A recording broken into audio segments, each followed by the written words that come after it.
Hey guys, what's up? It's JR Cuber, and you're watching my full review of the Moyu BoChuang 5x5 GT, which is Moyu's attempt to rival the Yushin, which I've previously stated really couldn't be topped. So let's see if this cube will prove me wrong.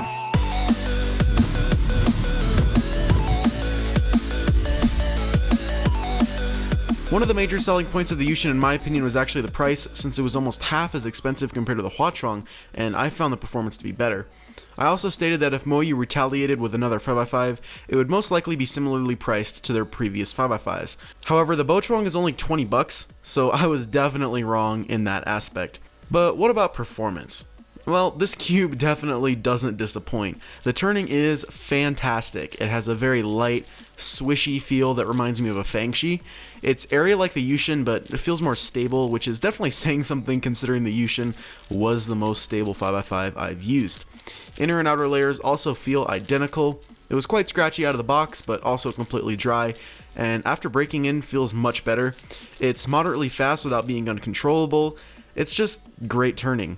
Corner cutting is also adequate, nothing mind-blowing but perfectly acceptable. If you try and cut too much, you do get those Shengshao style lockups unfortunately, but interestingly enough, it's never happened during a solve, and that's something I can't say about any other 5x5 I've used, including the Yushin. And as for lockups in general, it's not all that bad. It's a bit catchy, but nothing too serious, but it's enough to be noticeable and slightly annoying. The Yushin does feel a bit more fluid, I'll give it that. Popping hasn't happened once yet as well. Even taking this thing apart is a challenge. I felt like I might even break the cube when trying to take out an edge, but the puzzle is surprisingly sturdy. One problem that I did have with this cube came when I was lubing the pieces.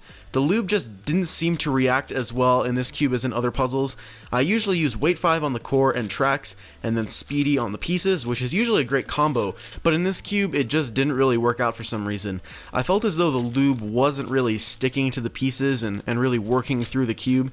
It just felt kind of stuck in certain areas and just wouldn't mix together, I guess. I ended up having to wipe a lot of it out before it sped up again. Maybe I just over-lubed it or something, but it was just something I noticed. But despite all of that, the BoChuang is really a fantastic cube. I can't say it's really better than the Yushin, but in fact I'd say that I like them equally as much, and I'll probably be switching between them, but I can see this cube becoming a main for a good amount of people.